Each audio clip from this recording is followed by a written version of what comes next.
کار روزګار نشته بیخي لکه او زما دا کور هم ډېر کرمن دی چارې به کرایه ورکړو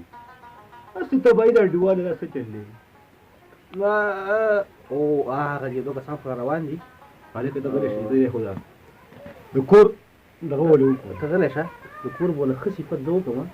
او ته بېغمه شه نو دغه خو خرم شپږ پیدا به څنګه ونیسي نو څه چل ورسره کوو که نه ښه زه خدای دې خیر کړي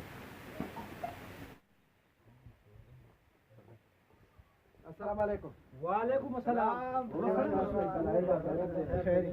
السلام علیکم.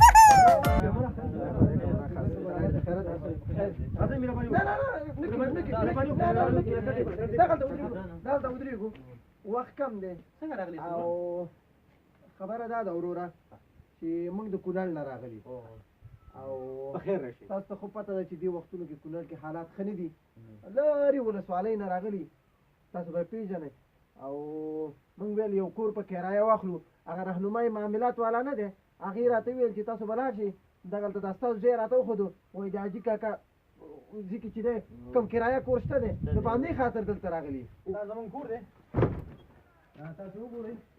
دا میز دی دا میزونه موږ ورته د کرایه والا سره چې کرایه څوک اخلي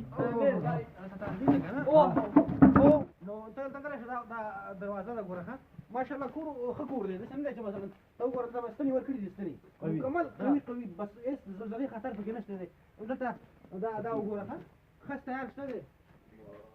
دا کړکۍ ته وګوره ماشاءالله دا مې ورکړي چې مچان حفاظت کېږي مچان دا خو سسېږي نه وروره نه وروره سسېږي نه په تمه چې داسې مټي پرته چولی دی چې شلو دي بارانې څاڅکې به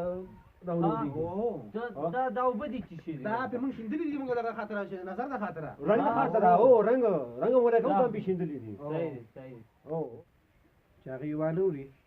دا ځای خو زما بیخي خوښ نه شو ته وګوره را څڅېدلی هم دی دروغ هم خو لږ شانتي کم سړی ووایي دی ووایي نه څڅېږي هغه د څڅېدو ځای بیخي ښکاري کور خو مو لیدو چې دا به د کم رزیله جاهله بېغیرته کرمن دا کور نه خوښېږي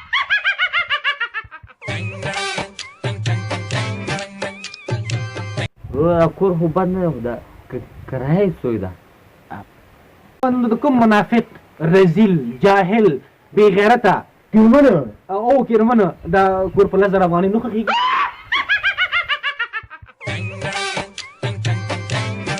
ګورو چې دا کور واخلو ګینې کرمن منافق رزیل او هر څه رانه جوړېږي